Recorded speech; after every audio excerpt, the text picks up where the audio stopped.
kumjua yeye aliyetuita kwa utukufu wake na wema wake mwenyewe. Tena kwa hayo ametukirimia ahadi kubwa mno za thamani, ili kwamba kwa hizo mpate kuwa washirika wa tabia ya uungu, mkiokolewa na uharibifu uliomo duniani kwa sababu ya tamaa.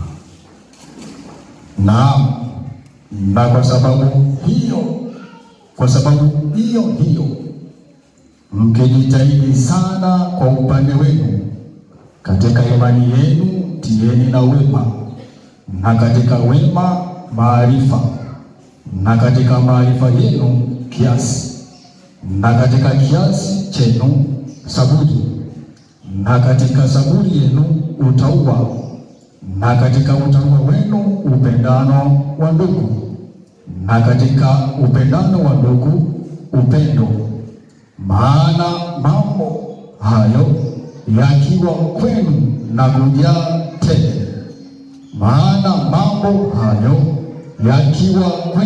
na kujaa tele, yawafanya ninyi kuwa si wavivu wala si watu wasio na matunda, kwa kumjua Bwana wetu Yesu Kristo.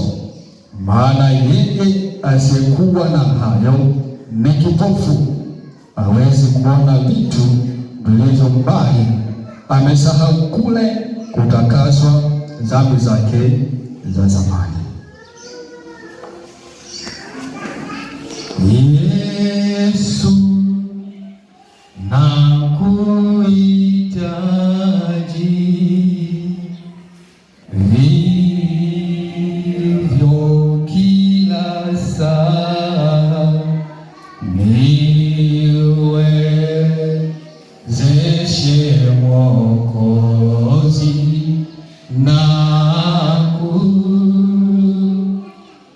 nakujia Yesu,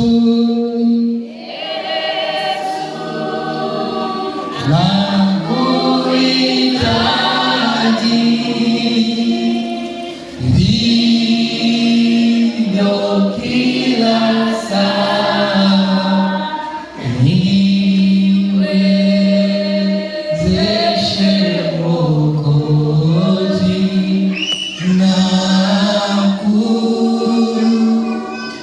nakujia Yesu, Yesu nakuhitaji vivyo kila saa, niwezeshe Mwokozi,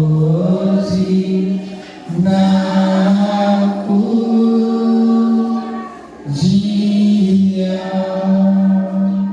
Andika, mambo haya inatupasa kuyaishi.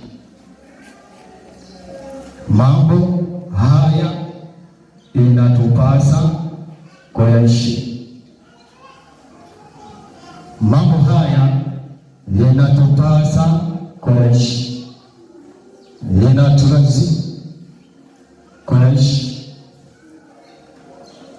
Petro aliandika waraka huu akiwa Rumi mwaka wa 65 BK, akiwaandikia watakatifu ambao hao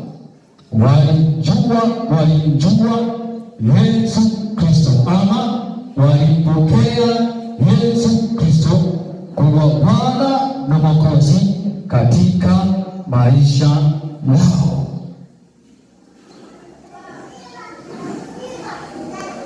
Walifahamu hivyo. Sasa Petro anawasisitiza, kwa sababu anasema yako mambo ya dunia yanayoendelea, anasema ili aokoe na tamaa ya dunia. Katika imani aokoe na tamaa ya dunia. Anapozungumzia dunia, si kwa maana ya sayari, si hivyo. Na ndio maana Biblia inasema shetani ni mungu wa dunia. Sasa swali, je, shetani ndiye aliumba dunia? Sio hivyo, maana Mungu ndiye aliyeumba dunia. Lakini Petro alienda mbali, alitaka watu hawa waweze kutambua ya kwamba kumbe shetani anaingiza mifumo duniani anaingiza vitu duniani, na watu basi kuelewa, wanavitamani, wanatamani kushikamana navyo, na ndio maana wanamuita mungu wa dunia hii, kwa sababu iko mifumo anaileta duniani na watu wanaikubali na watu wanaipenda. Naye alivyomjanja anaanzia kwenye mataifa makubwa, ili sisi tuliopo chini tuweze kukandamizwa, tusio na kauli, kwa sababu kule wamekubali. Je, huko umekuwaje? Na ndio maana wanazuka watu wanakuambia haki za binadamu ni sawa, haki za binadamu ni sawa. Lakini Biblia inasema hivi, tangia mwanzo Mungu aliumba mtu mume na mtu mke, maana watu hawa ni wa jinsia mbili tofauti. Lakini shetani anapoleta mfumo wake anakwambia hii ni haki ya mwanadamu, anataka mwanaume kwa mwanaume, mwanamke kwa mwanamke. Ametoa wapi? Nchi ndogo inapokuja kukataa ya kwamba sisi hatukubaliani na mambo kama hayo, wanakwambia sisi tunasitisha misaada. Na ndio maana shetani anaitwa mungu wa dunia hii, kwa sababu analeta mifumo mbalimbali inayofanya watu iweze kuwavutia. Mungu atusaidie. Inawavutia, wanasema ni haki, lakini si haki kutoka kwenye Biblia. Biblia inakataa mambo hayo, Biblia inakataza mambo hayo, lakini shetani anaingiza hiyo mifumo. Na ndio maana Petro anaambia watu katika ile imani ambayo Yesu Kristo mmemwamini, naye amewakirimia ile ahadi ya kuingia katika uzima wa milele. Simameni imara katika imani. Bwana Yesu asifiwe. Wasimame imara katika imani ya kumwamini Yesu Kristo kuwa Bwana na Mwokozi katika maisha yao, kwa sababu hapa duniani yako mambo mengine yataingiza, na pasipokuwa na imani sawasawa, maana hata wateule nao watatamani kujiingiza. Na ndio maana Petro wasimame imara katika ile imani ya kumwamini Yesu Kristo kuwa Bwana na Mwokozi katika maisha yao. Hata kama watu wanasema kitu gani, hata kama watu wataka kitu gani, hao wasimame katika ile imani ya kwamba sisi hatuangalii hayo, tunamwangalia Kristo kama Bwana na Mwokozi katika maisha yetu. Haleluya! Mambo haya inatupasa tuishi, kwa sababu yuko Mungu wa dunia analeta fujo, anawaondoa watu katika msimamo wa kweli wa kumwamini Mungu aliye hai. Na ndio anasema katika imani yenu ongezeni na wema. Katika imani mlionayo ongezeni na nini? Na wema, ili mpate kumshinda huyo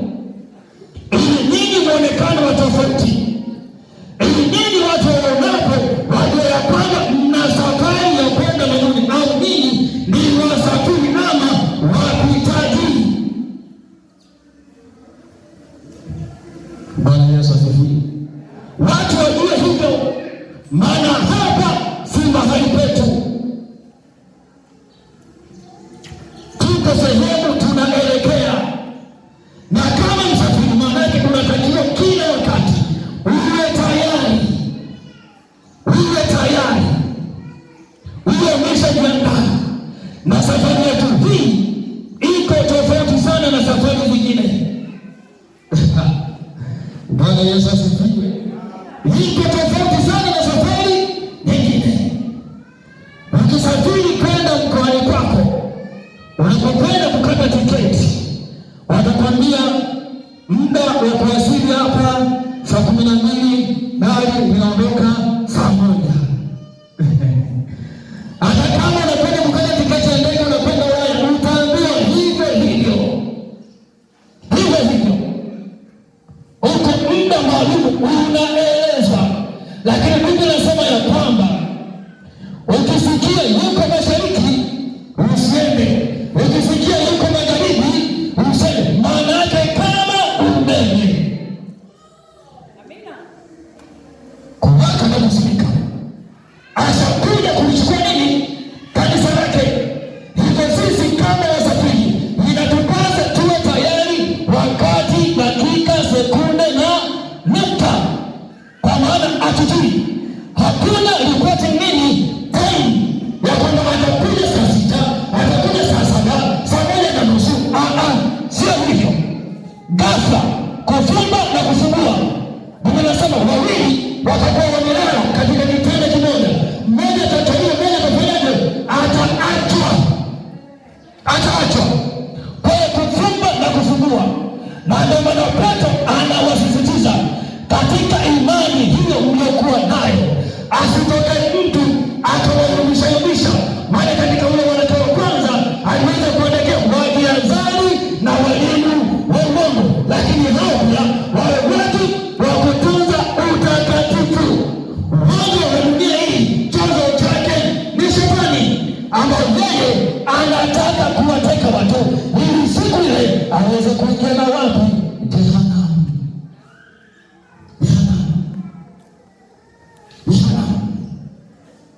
Na ndio maana mambo mengi tu anayaleta mara hivyo mara vile mara hiki mara huku.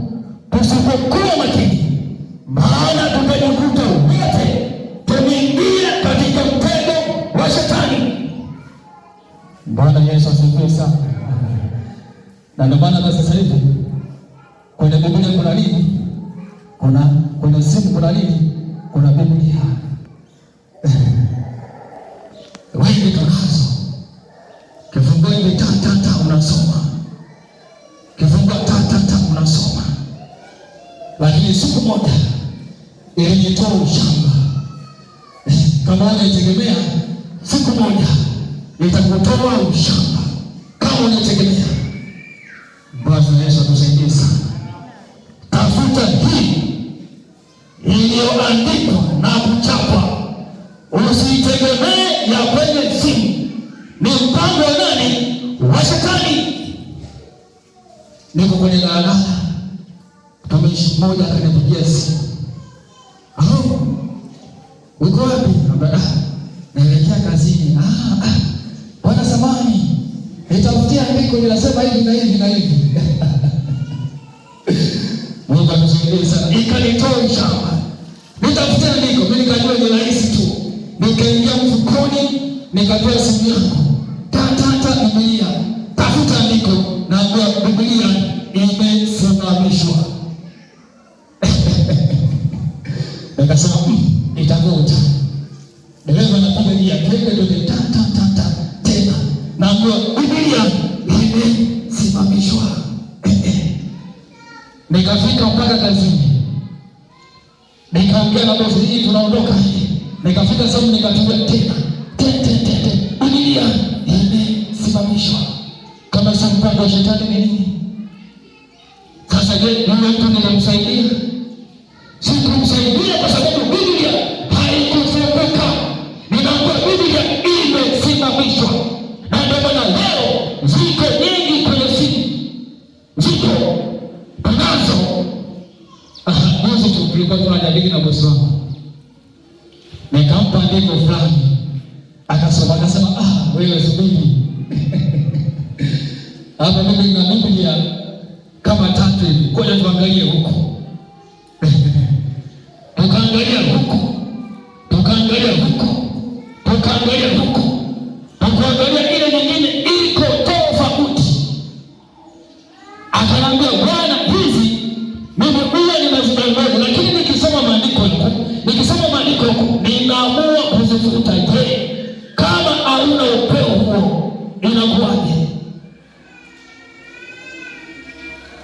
wa kufuta zile zisizofaa, inakuwaje? Mpango wa Shetani. Na ndio maana watu wanaona kama ni sawa, wanaona kama ni kawaida, lakini kumbe liko kusudi. Zikipotea hizi zenye maandishi ya kuchapwa, yeye akiamua kuzisimamisha zote, hakuna atakayesema hata mmoja, zote anasimamisha. Mungu atusaidie sana. Anazisimamisha, yaani ile ukate anazisimamisha zote. Hakuna kufunguka, hakuna kusoma, hakuna kitu chochote. Kama ilivyokuta mimi, ninaomba Biblia imesimamishwa. Mpaka naona nyumbani Biblia imesimamishwa. Unaisoma wapi? Mungu wa dunia hii anaingiza vitu, anaingiza mambo, nasi tunaona ni sawasawa, nasi tunaona ndio nini usasa. Tukibeba hii tunaona kana kwamba tumepita na nini na wakati, kumbe sisi ndio tuko ndani ya wakati, kwa sababu siku ikitokea imesimamishwa, wale wote ambao hizi hawatasoma hata huyu mmoja. Bwana Yesu atusaidie sana.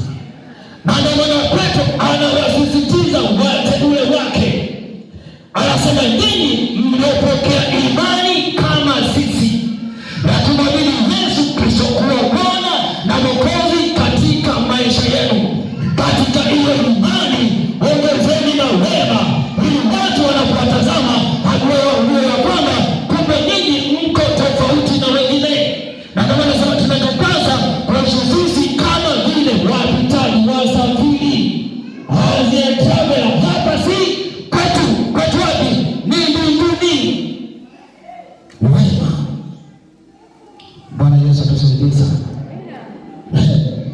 Biblia inasema, na mwanamke mmoja alipomwona Elisha anapita na mtumishi wake Gehazi, akamfuata mume wake, akawaambia, yamkini watu hao wanaopita hapa ni watumishi wa nani? Wa Mungu aliye hai.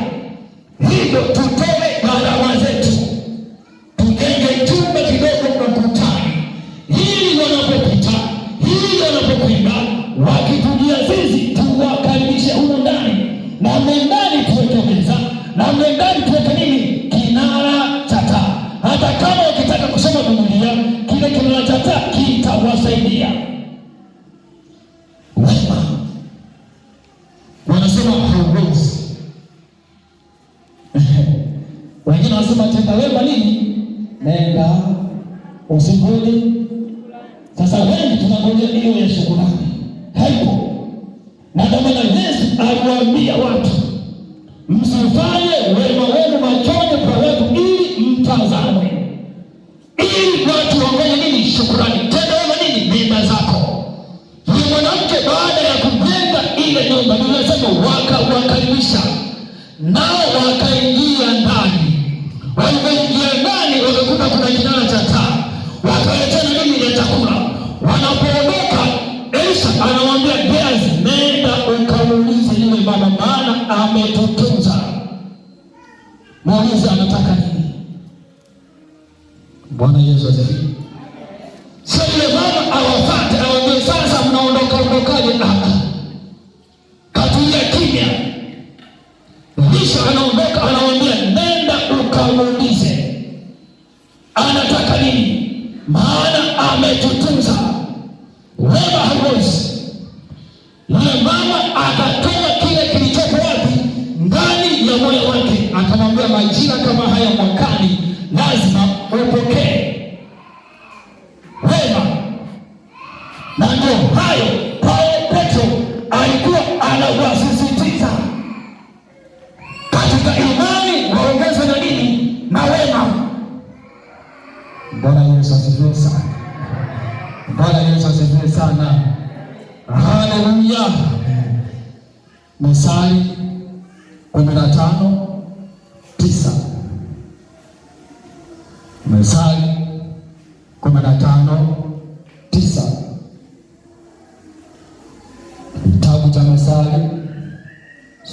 15 mstari wa 9. Biblia inasema Mithali sura ya 15 na mstari wa 9, njia ya mtu mbaya ni chukizo kwa Bwana, bali humpenda mtu afuatiaye wema. Bwana Yesu asifiwe sana. Anasema njia ya mtu mbaya ni chukizo kwa Bwana. Anasema bali Bwana humfuatia mtu atendaye nini? Kwa wema. Kwa wema. Lakini hapa ndipo panakuwa nini? Pagumu.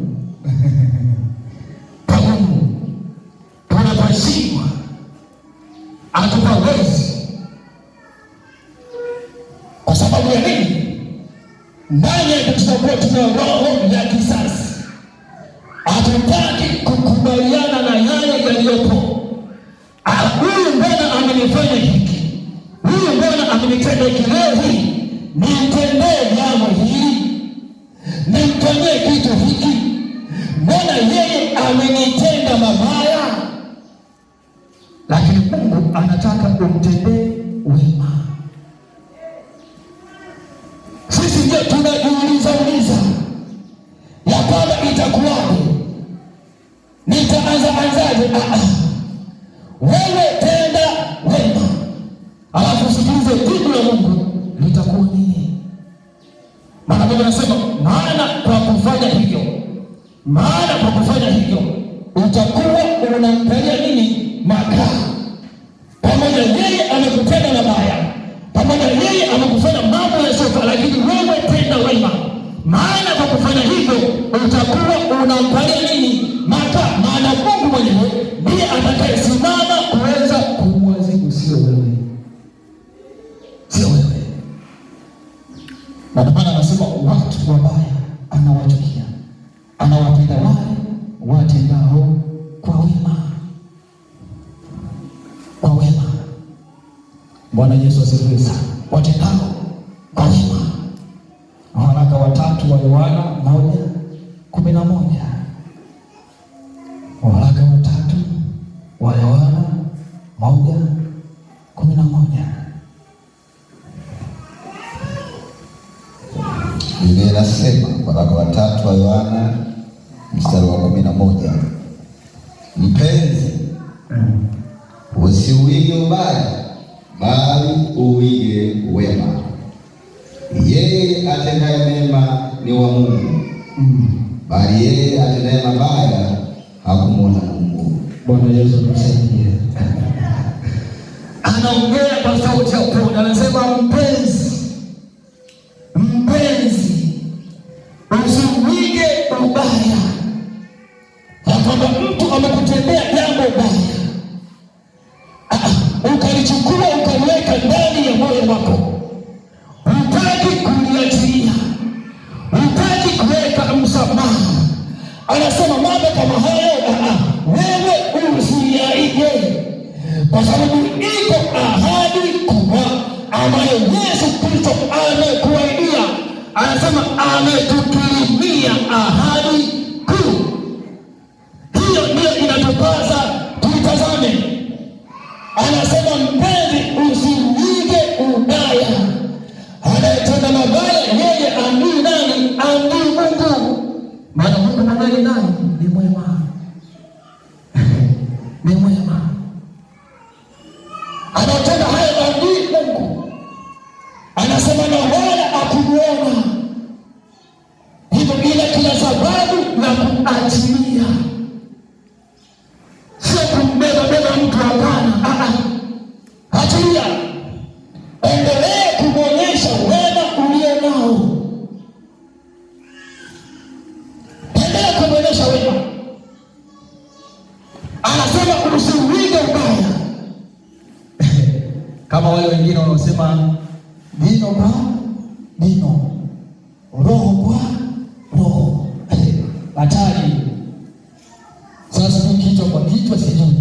Lakini jino kwa jino, hakuna kuachilia. Roho kwa roho. Ukimtoa roho na wewe unakufanyaje? Unakutoa roho. Ukimgonga jino lako unakumwaga. tunakuachilia kwa sababu ya nini? Mtu yule alitenda ubaya na wenyewe wanaona ni kawaida, lakini sisi tunaambia tusiige ubaya, bali nini? Wema. Wema. Wema. Maana iko ahadi ambayo sisi sote tunaitarajia hapa kuingia katika ufalme wa Bwana wa nini? Wa pendo lake. Bwana Yesu tusaidie sana. Lakini kwa mwisho anasema, maana mtu asiyefanya haya anafananishwa na nini? Na kipofu. Hajui mambo yatakayotendeka, hajui mambo yatakayotokea, hajui. Kipofu, hauoni nini kinaendelea, unabatisha. Maana ukikuangalia katika imani haupo, wakikuangalia katika wema haupo, katika saburi haupo, kwenye maarifa haupo. Wewe ni nani? Ni kipofu. Na ndio maana Petro anawaambia jitahidini. Ninajua ya kwamba maisha haya mnayaishi, maisha haya mnayaishi, lakini sasa jitahidini, kwa maana kuchukua hatua nyingine, sio kufanya mambo kwa mazoea. Jitahidini.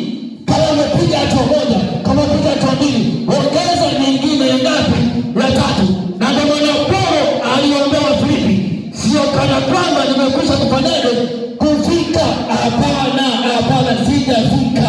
Anasema bali ninakaza nini? Ninakaza mwendo. Manake anajitahidi ili aweze kufika kule anapotakiwa kufanyaje kufika. Kujitahidi, kujitoa kwa dhati, kujitahidi, bidii yako, kujitahidi, kupiga hatua nyingine, kujitahidi. Na ndio maana sio kana kwamba nimekwisha kufika, bado. Pamoja na vipofu wameona, pamoja na ubiri Injili katika nchi mbalimbali, watu wameingia Kristo, lakini katika haya yote bado sijafanyaje? Sijafika, bali ninakaza nini? Ninakaza mwendo. Hiko ndicho Mungu anataka akione kwetu sisi, kukaza mwendo kulingana na ahadi ambayo Bwana Yesu ametuaidia. Petro anawaambia, mimi ninajua, lakini ninachotaka mjitahidi. Bwana Yesu asifiwe sana. Katika imani uweke na nini? Na wema. Wema. Wasiotaka kurudishiwa kitu. Unampa mtu kitu alafu unatangaza.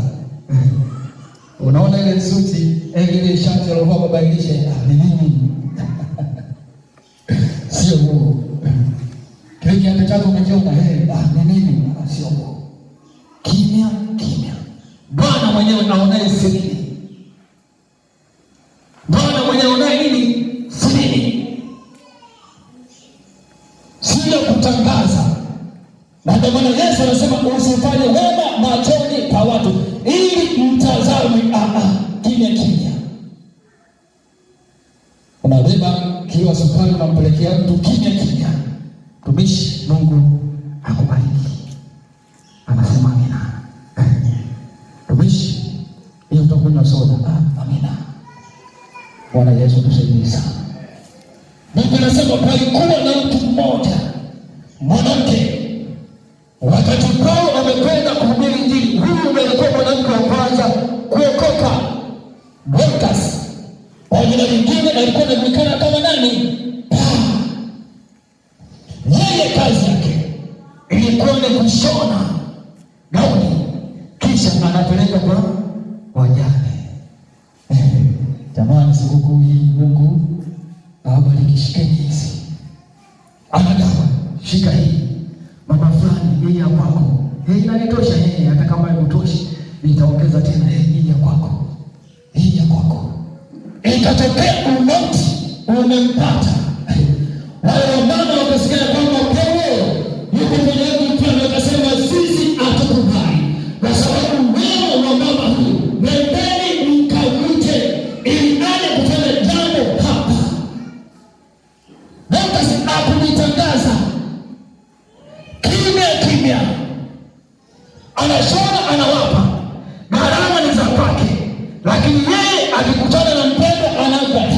wema, hiyo chukua wema, hiyo chukua wema, hiyo chukua wema. Biblia inasema hata siku alipokuja akafa, wale wamama hawakukubali. Paulo anafika pale anambia, sisi hatutaki kitu chochote utuambie. Tumesikia vipofu huko wameona, viwete wametembea, wafu wamefufuka, na huyu kwa sababu ya wema wake tunataka afufuke. Angalia kazi zake, angalia nini kazi zake, wanamuonyesha magari hana pepepepe. Angalia kazi zake alizozitenda kwetu, tunataka leo hii afufuke.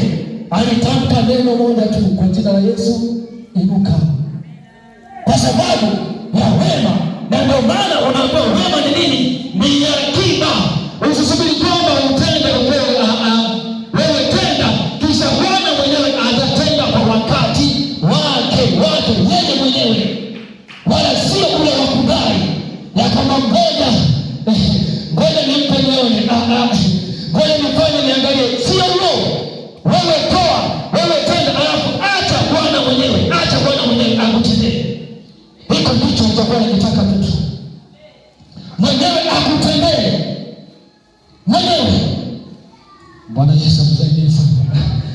Na ndio hata leo kwenye kutoa sadaka Mungu atusaidie. Unaenda sio kwamba unatoa kutoka moyoni, unasema si amesema atanibariki. Si amesema, unachukua na andiko unaliweka juu yake pale, itakuwa mtu akisikia sauti ya Bwana Mungu wake kutenda kusudi kufanya nini, atabarikiwa mjini, atabarikiwa mashambani, kabla ngano yake ni sawa, hilo ndiko. Lakini wengi tunaweka mtego, ngoja nipeleke leo hii nione. Unachukua 10,000 unaingiza kete, unaenda kazini upate chochote, unasema ile sadaka na Bwana hajafanya kazi. Haleluya. Mungu atusaidie sana. Kesho kutaka nilikuwa kwa leo kukuza 5,000 kacha. Unaenda kazini upate chochote, ndio kwanza mambo wako kumbe inakuwa. Lakini Yesu anasema ya kwamba mimi ni Mungu nibariki, lakini yeye huwa hawai wala anafanya mambo kwa majira na wakati wake tu, sio kuweka nini mitego. Hataki mitego. Kama unatoa, toa kwa moyo wote, sema hiki ninampelekea Bwana kwa sababu zote ni mali ya Bwana. Hata kama nimepata, hata kama nimekosa, lakini ninajua Bwana iko siku moja atanipatia cha kwangu. Haleluya, haleluya. Niko ndicho anachokitaka Bwana utende, sio kuweka mtego. Hataki mtego, hataki mtego. Na ndio maana wengi tunaweka mtego. Tukitoa fungu la 10 mwezi huu, mwezi ujao katika biashara zetu zikishuka, unaanza kujiuliza maswali, imekuwaje? Kumbe kutoa kwa moyo umeweka mtego ya kwamba sasa kwa sababu Mungu amesema yeye atabariki, ngoja nipeleke. Na ndio maana Biblia inasema kila mtu atende kama alivyokusudia moyoni mwake, si kwa lazima bali kwa ya. Hiko ndicho anachokitazama. Lakini ukiweka mtego utategeka mpaka utaamua kufanyaje? Kuhama kanisa. Utasema pale kuna baraka. Baraka zipo, watu wanajenga, watu wanunua magari, watu wanapata watoto, lakini wewe umeweka mtego. Hataki huo. Haleluya, hataki huo. Tenda wema, subiri yeye mwenyewe aweze kukutendea. Na ndio maana Elisha akamwambia Gehazi, nenda kwa yule mama kamuulize. Sio kama yule mama alimpata Elisha kumwambia sasa nimekujengea hii nyumba, nimekuwekea meza ndani, nimekuwekea kinara cha taa, unaniachaje? Sio hivi. Alikaa kimya, akatulia. Wanaondoka, akasema ametutunza namna hii, tumfanyie nini? Gehazi, kaulize, nenda kaulize. Hiki ndicho tunataka. Watu Bwana atuma watu kuja kumuuliza. Anaomba nenda ukamuulize.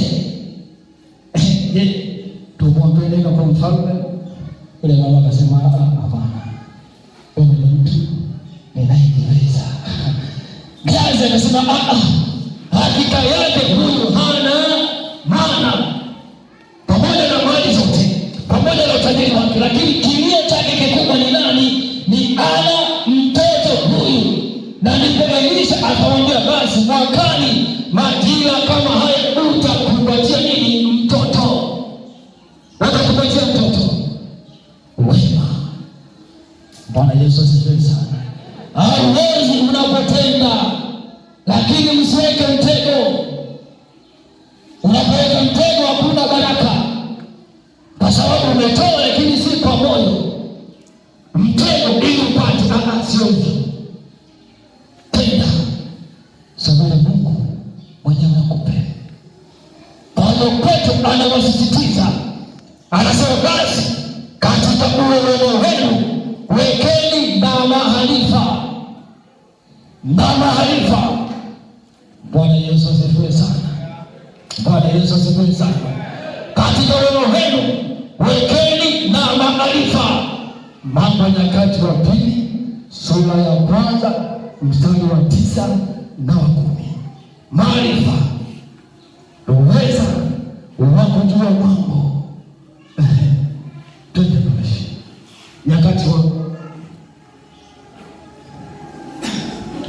Pili 1:9-10. Maarifa.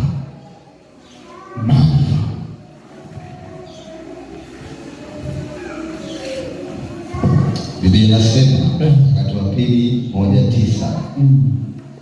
Basi sasa, ee Bwana Mungu, na aliyamkinie baba yangu Daudi neno lako, maana umenitawaza niwe mfalme juu ya watu wengi kama mavumbi ya nchi. Basi sasa nipe hekima na maarifa, nijue kutoka na kuingia mbele ya watu hawa, kwa kuwa ni nani awezaye kuwahukumu watu wako hawa walio wengi? Naye Mungu akamwambia Sulemani, kwa sababu neno hili lilikuwa moyoni mwako, wala hukujitakia mali wala utajiri wala utukufu wala maisha za wakushukiao, wala hukujitakia maisha ya siku nyingi, bali hukujitakia hekima na maarifa, upate kuwahukumu watu wangu niliokutawala juu yako. Basi hekima na maarifa umepewa, nami nitakupa mali na utajiri na utukufu kupita walivyokuwa navyo wafalme wote waliokuwa kabla yako, wala baada yako hapatakuwa na mtu atakayekuwa navyo. Akaja Sulemani kutoka mahali pa juu pa Gideoni, toka mbele ya hema ya kukutania mpaka Yerusalemu, akatawala juu ya Israeli.